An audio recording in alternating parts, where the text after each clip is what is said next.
Boa tarde a todos, a graça e paz do Senhor Jesus. Estamos aqui novamente, aqui do estúdio da IEV, para mais uma aula do nosso curso de doutrinas, o ser de Deus e seus atributos. Hoje vamos para a lição número 12, que é o tema A Vontade de Deus. Na semana passada, o professor Tom ele já falou da vontade de Deus, também entrou nesse assunto, mas foi especificamente dos atributos como uma característica, como um caráter de Deus e como isso nos afeta. Hoje nós vamos continuar estudando a vontade de Deus, como conhecer a vontade de Deus, ou seja, quais os recursos, os meios que nós temos, os instrumentos, o que Deus dispõe para nós, nos dispõe para que nós possamos, se não conhecer totalmente a vontade dele para nós, mas pelo menos nos aproximarmos bastante, termos uma ideia do que Deus espera de nós, o que ele dispõe, o que nós temos como ferramentas para isso, que nós temos à nossa disposição. O versículo-chave é Efésios 5:17, que fala de o apóstolo Paulo, na carta aos Efésios, está se falando do aproveitamento do tempo e, como pré-requisito para aproveitamento do tempo, é fundamental nós conhecermos, procurarmos saber qual a vontade de Deus para o nosso ministério, o que Ele quer que nós, o que Ele espera de nós na nossa caminhada neste mundo. E a guisa de introdução, antes de entrarmos diretamente no assunto, vamos analisar, ver algumas coisas, algumas ideias falsas, alguns mitos que existem, que nós sabemos que existem no meio cristão, que é relativo a este assunto da vontade de Deus. Por desconhecimento da palavra, por falta de uma meditação, de um ensino, então existem certas ideias que existem em geral no mundo e que acabam também fazendo parte do modo de pensar evangélico com respeito a isso, né? Um dos mitos, uma das ideias falsas é de que Deus revela tudo para nós, que tudo está revelado para nós. Isso nós sabemos que não é assim. Em Deuteronômio 29, versículo 29, há uma declaração a respeito disso que diz: existem coisas que Deus revela, as coisas que Deus revela, mostra, são para nós, mas há as coisas que Ele guarda para si, que Ele não revela, que são as coisas relativas dele, do agir dele, do ser dele, relativas à soberania dele, à autoridade dele. Então, não dá para falar que tudo Deus quer que nós conheçamos, né? Existem aquelas ideias, pessoas que pensam que Deus quer o nosso sucesso material, sucesso como o mundo pensa no sucesso, e Ele quer evitar, no máximo, Ele não quer que nós soframos de jeito nenhum, quer tudo de bom para nós. A ideia de que se eu quiser, eu posso saber, ter uma certeza, 100% de certeza na hora de tomar uma decisão, escolher uma alternativa, que eu vou ter, que eu posso saber tomar uma decisão com 100% de acerto, de certeza que Deus queria aquilo de mim e não queria outra coisa. Não há isso, né? Por outro lado, né? Esses são os crentes, os descrentes costumam pensar que a vontade de Deus é algo tão inacessível, algo tão fechado que é melhor nem pensar nisso, né? Então, é bom, o ideal é nós evitarmos, né? Vamos estudar alguns princípios básicos que vão nos ajudar a evitar isso, né? Essas ideias falsas. Primeiro de tudo, essas ideias erradas, elas surgem justamente por uma inclinação errada que todo mundo tem, todos nós seres humanos temos, que é a tendência de pensar que Deus é igual a nós, Deus é idêntico a nós, que Deus vê as coisas como nós vemos, que Ele sente como nós, que Ele avalia como nós, que Ele julga como nós. Enfim, existe essa inclinação. E isso não só em pessoas assim de nível cultural mais baixo, pessoas simples, mas nós vemos isso também em pessoas assim de grande cultura, pessoas inteligentes. Nós vemos em todo lugar, na mídia, né, nos meios de comunicação, nós vemos pessoas que não aceitam, se recusam a aceitar o Deus verdadeiro, o Deus vivo que nós conhecemos, justamente porque a pessoa projeta em Deus as características que ela tem. Então ela acha que Deus tem que ser do jeito que ela imagina. Isso ocorre, nós vemos muito isso. A pessoa rejeita a fé porque pensa, não, Deus não pode fazer isso que está na Bíblia, ele tem que fazer de outro jeito. Quer dizer, sem saber, a pessoa, pela sua natureza caída, corrompida, ela tem essa tendência. Ela não percebe que está só projetando, imaginando um Deus que seria ela mesma. Que é o que acontece quando as pessoas não conhecem a vontade de Deus, não conhecem a palavra, tendem a imaginar Deus como sendo a si mesmo, né? Adorado, e assim a pessoa não percebe que está adorando, está cultuando a si mesmo, né? Então, para evitar essas coisas, o que a lição nos ensina? Há princípios básicos que nos ajudam a não cair nesses erros, né? Há coisas que são fundamentais, como, por exemplo, ler a Bíblia, estudar a Bíblia, analisar. A Bíblia é a principal fonte que nós temos para o conhecimento de Deus, para nos aproximar, para tentar saber o que Deus espera de nós. É o meio mais abrangente, mais profundo, mais preciso de nós sabermos o que Deus quer, para nós sabermos a vontade de Deus. Para nós, o imprescindível é conhecê-lo, e conhecê-lo nós só podemos através da Bíblia. O que ocorre quando nós lemos a Bíblia? Nós vamos conhecendo como Deus foi tratando, como Ele foi se revelando cada vez mais ao homem, e nós vemos como isso difere da nossa forma de ver. A leitura da Bíblia, o conhecimento da Bíblia, o estudo da Bíblia quebra esses vícios, né, de ficar imaginando um Deus que é igual a nós. Nós vemos em várias passagens, desde o início, tanto de Gênesis a Apocalipse, nós vemos a atitude de Deus, muitas vezes, ela nos desafia, nos surpreende, nós ficamos sem saber, ela nos confunde às vezes, mas é algo que, com o tempo, nós vamos entendendo. A meditação, a leitura acompanhada de meditação, traz o entendimento. Por exemplo, podemos ver isso em várias partes, desde quando Deus elege o seu povo, um povo para ser um povo querido dele, para que esse povo seja visto pelo mundo.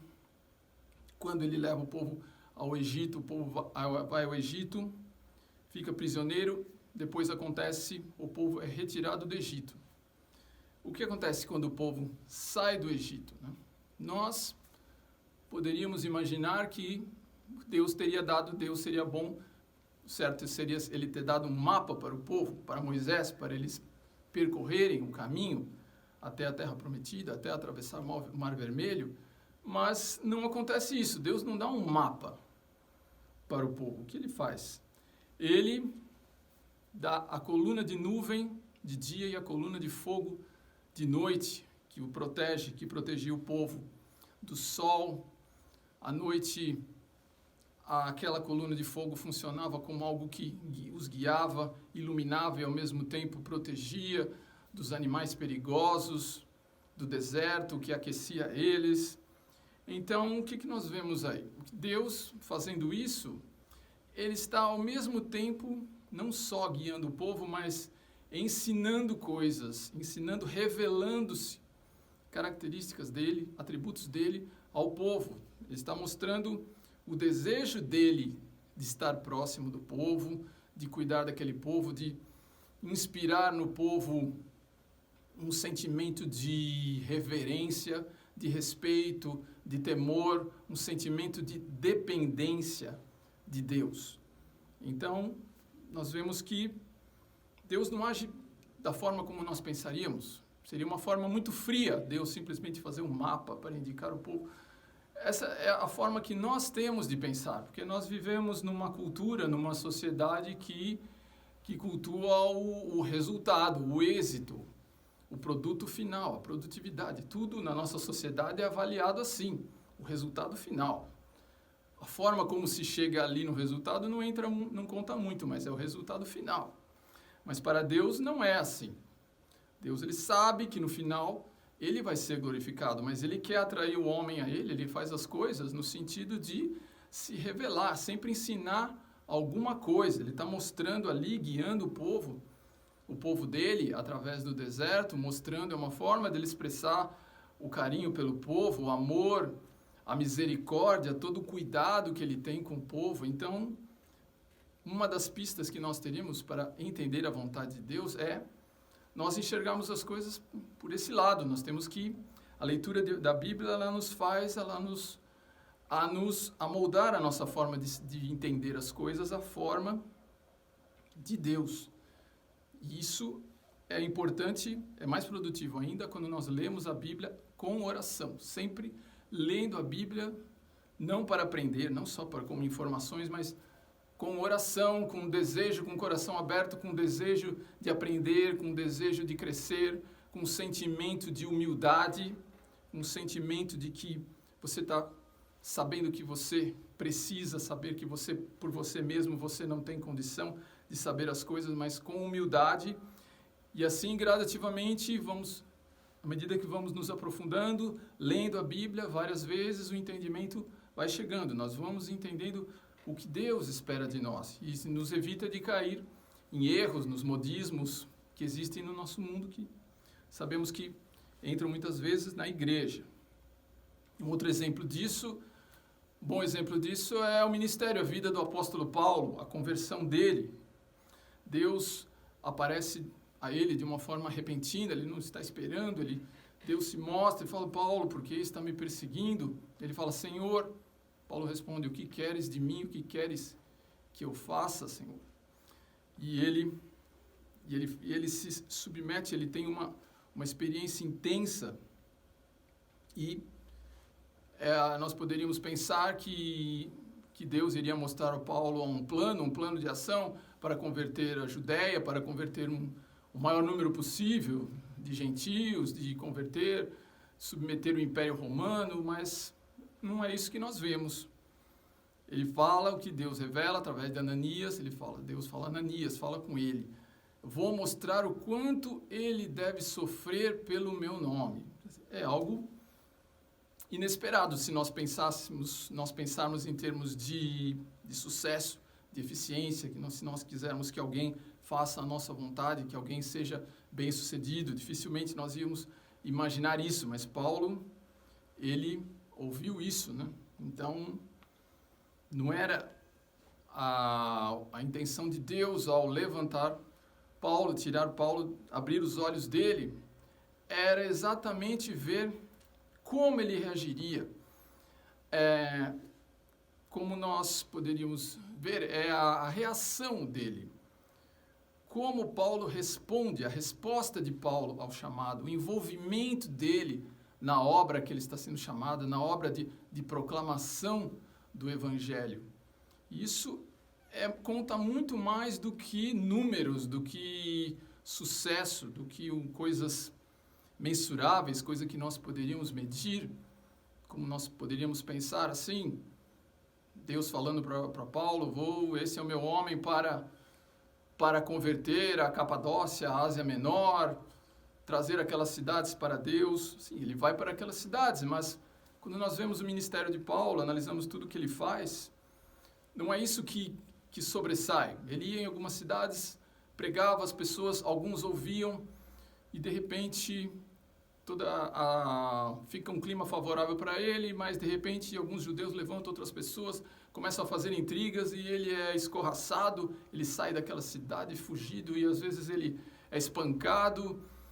Se olharmos do ponto de vista de eficiência, de sucesso, poderíamos dizer: puxa, ele não conseguia as coisas, ele não conseguia converter, mesmo sendo ele tão inspirado, tão chamado por Deus, mas ele não conseguia. As pessoas, às vezes, nem todo mundo ouvia, então dava a impressão que ele não tinha resultados, ele não conseguia trazer as pessoas, mas não era isso que estava contando. Era como ele ia levar a mensagem aos gentios. Nós vemos aqui, como ele disse, eu vou estar aqui no livro de Atos, capítulo 22, versículo 14. Então ele disse, ele está testemunhando ali perante os gentios, perante o governador romano, perante o rei Agripa. Ele fala: o Deus dos nossos antepassados o escolheu para conhecer a sua vontade, ver o justo, ouvir as palavras de sua boca. Você será testemunha dele a todos os homens. Ele é levado diante do rei Agripa, e ele fala tudo aquilo que ele sentiu, todo o impacto que ele teve. Ele está testemunhando, está sendo, naquele momento, luz para os gentios. E nesse contexto não é importante se Cláudio, se Festo, Félix ou rei Agripa não tenham sido impactados. Pelo que nós vemos, eles não foram impactados com o testemunho de Paulo. Mas ele cumpriu para o qual ele foi chamado. Ele estava sendo luz para os gentios, chamando-os das trevas, advertindo que eles estavam nas trevas, que precisariam de um arrependimento. Ele estava cumprindo o papel dele. Isso, para nós, é uma lição bem preciosa. Nós, muitas vezes, podemos ficar decepcionados na nossa vida cristã, decepcionados conosco mesmo, falando, estou pregando, há quanto tempo que eu já sou cristão, que eu sou convertido, quantas pessoas eu trouxe, não estou trazendo ninguém, não estou conseguindo trazer ninguém para Cristo, não estou...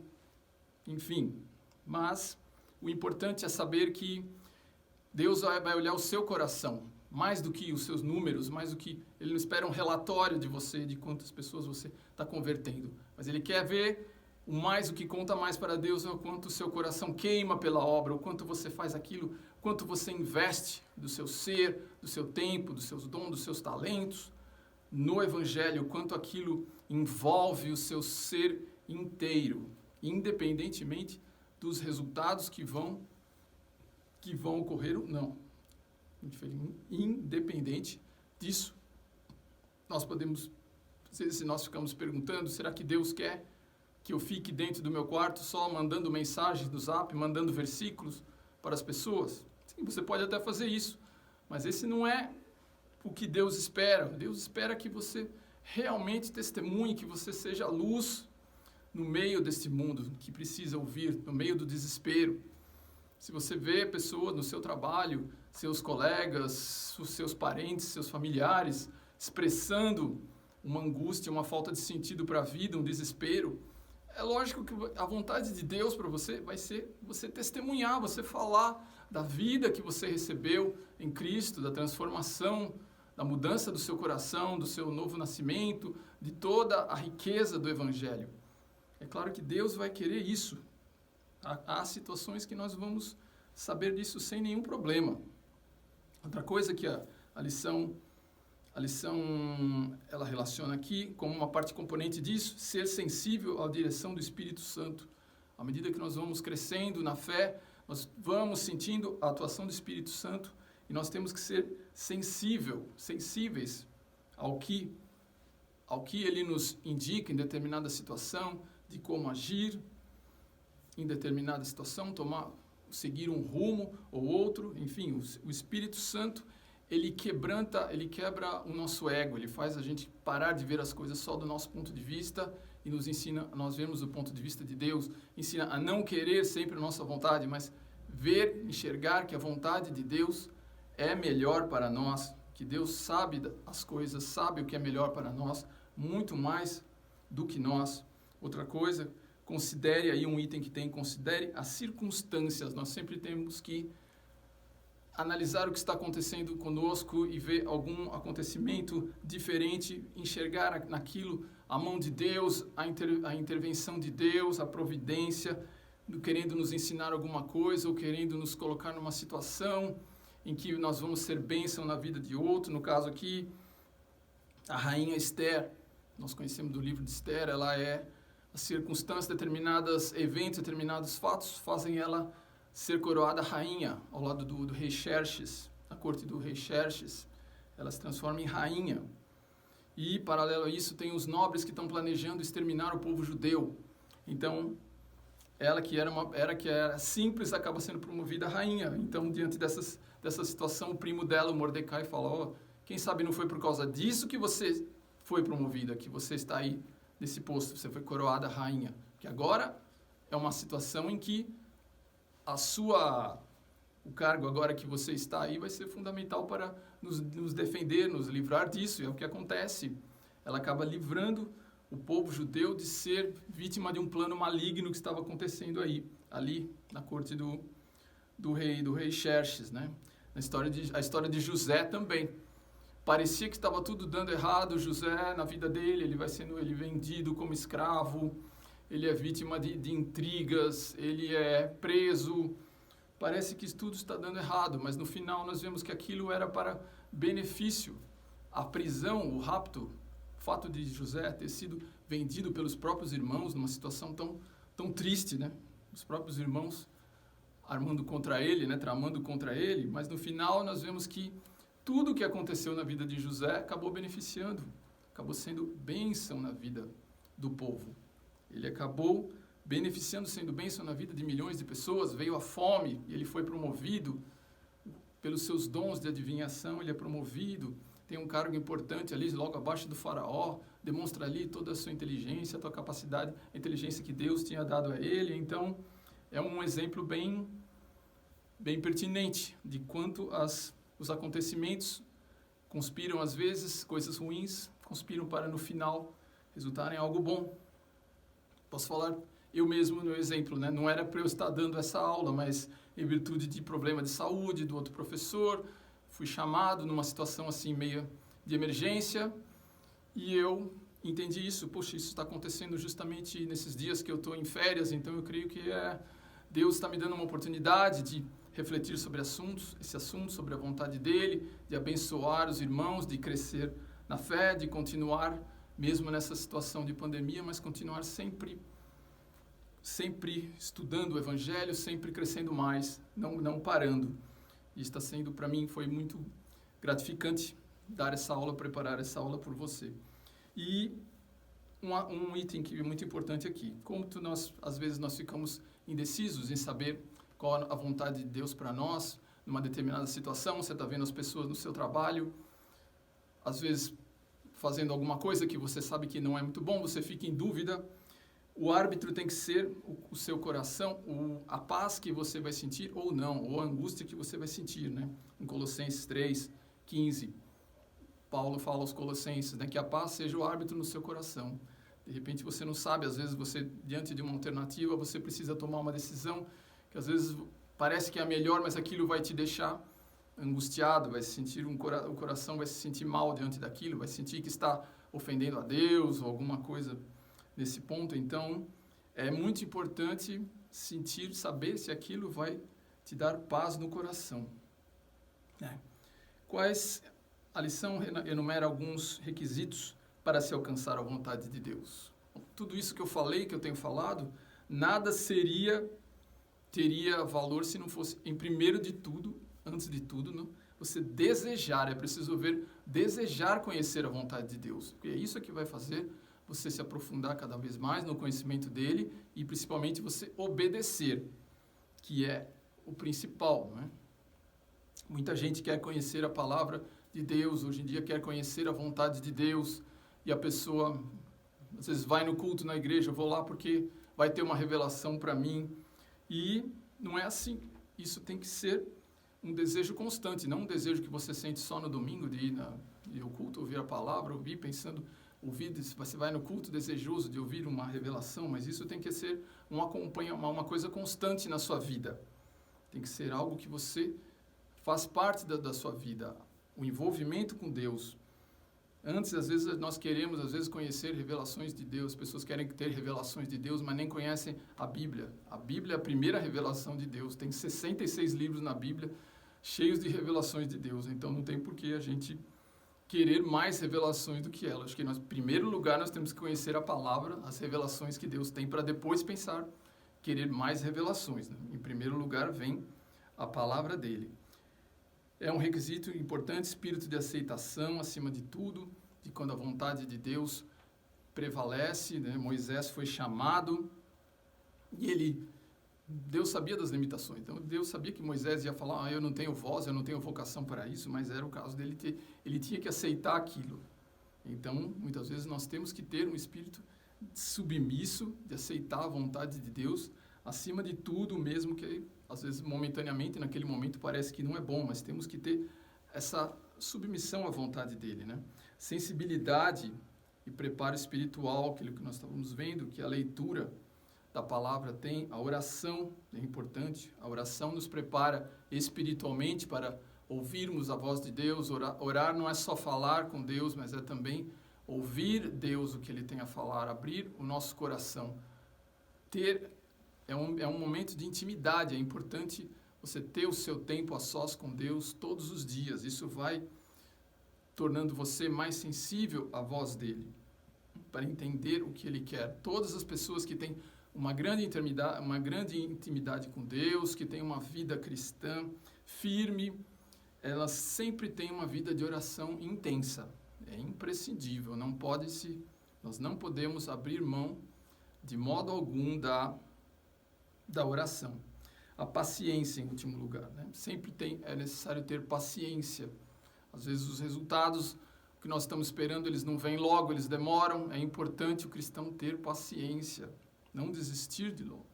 A vida do apóstolo Paulo, o ministério dele, nós vemos algo que Deus deve ter se alegrado muito com ele, de ver quanto ele recebia, quanto ele tinha de oposição, quanto ele às vezes não via os resultados que ele queria ouvir, que ele queria ver em determinada igreja, mas ele perseverava, ele não desistia.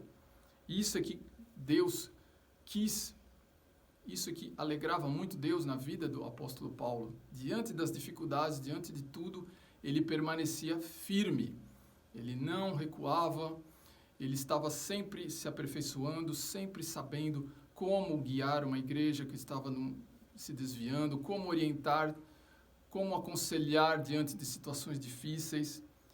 O preparo dele capacitou ele para realizar o ministério, aquele ministério tão frutífero, que, do ponto de vista da teologia da prosperidade, nós poderíamos ver, né, que a vida de Paulo parece que foi um fracasso, porque ele chegou no final da vida sem nada, parece que chegou sem recursos, sem renda, sem aposentadoria, sem nada, muitos amigos abandonando, mas do ponto de vista do que Deus esperava e do ponto de vista de ser bênção na vida dos outros, nós temos as cartas dele no Evangelho, todo o relato do ministério dele, tudo que ele passou, e aquilo nos ilumina, nos inspira. Isso é o que conta. O quanto nós estamos inspirando, nós estamos iluminando para a vida dos nossos irmãos, independente dos resultados, né? E eu falei aqui da paciência, né? Existe o Salmo 32, 8, que fala, né? O Senhor, Ele fala, vou guiar para que você faça a minha vontade, guiar que você conheça a minha vontade, não o que você quer, mas o que eu quero que você faça. Não é? O importante, conclusão disso que nós estamos vendo, o importante de tudo é nós sermos transformados de tudo que nós estamos vendo. A vontade de Deus está ligada à busca. Nós vamos ter conhecimento da vontade de Deus proporcionalmente à nossa busca, quanto nós buscamos dele em palavra, em oração, em serviço, porque isso vai nos fazer sermos transformados à sua imagem de Cristo, transformados à imagem de Cristo. Então, tudo converge no fim para Jesus, para o recebimento dele, nosso recebimento dele como nosso Salvador e nosso Senhor em nossas vidas. Isso é importantíssimo nos dias de hoje, em que nós vemos muitas pessoas indo à igreja, muitos cristãos colocando no centro, em vez de o centro estar focado na cruz, está focado no milagre, na bênção, na cura, mas não é isso o que a Bíblia espera de um cristão. Se você perguntar para mim qual é a fórmula se existe uma fórmula para conhecer a vontade de Deus, eu vou responder para você o mesmo que Paulo disse a Timóteo. Timóteo, lembre-se de Jesus Cristo, pense em Jesus Cristo crucificado e ressuscitado dos mortos, como diz o meu Evangelho. Isso no final é que vai nos fazer sermos conhecedores, termos intimidade com Deus, nós estarmos focados, os olhos fixos em Jesus. O autor da carta de Hebreus fala isso 2 vezes, todas as cartas insistem nisso. Não coloque outra coisa no centro da sua fé, no centro do seu objetivo. Esteja focado na cruz, em Jesus Cristo, ressuscitado e glorificado, isso vai te transformar, isso vai dar a intimidade que você precisa ter com Deus, a comunhão que você precisa ter com Deus para saber cada vez mais qual é a vontade dele para a sua vida. Vamos terminar orando para que o Senhor nos oriente, nos faça cada vez mais sensíveis. Santo Deus, nosso Pai, muito obrigado, Pai, te agradeço por esta oportunidade de compartilhar tudo que tenho aprendido de Ti, com os irmãos, Senhor, de colaborar para o conhecimento da Tua Palavra, Senhor. Nos ajuda, Pai, a termos um coração aberto, um coração ensinável para a Tua Palavra, Senhor, para entendermos qual a Tua vontade para nós, que sabemos que é boa, perfeita e agradável, Senhor. Nos ajuda a não ficarmos presos aos nossos preconceitos, às nossas visões, ao nosso individualismo, ao nosso eu, nosso ego, às nossas necessidades imediatas. Nos ajuda a olhar distante, Senhor, olhar para frente como Tu olha, com um olhar amplo, com um olhar que visa a eternidade, com um olhar que visa sermos Teus instrumentos, Senhor. Não focando exclusivamente em números e resultados, mas que nós possamos ser imitadores de Ti, imitadores dos apóstolos, Senhor, nesse trabalho de proclamação e divulgação do Evangelho. Em nome de Jesus. Muito obrigado por todos e até a próxima aula.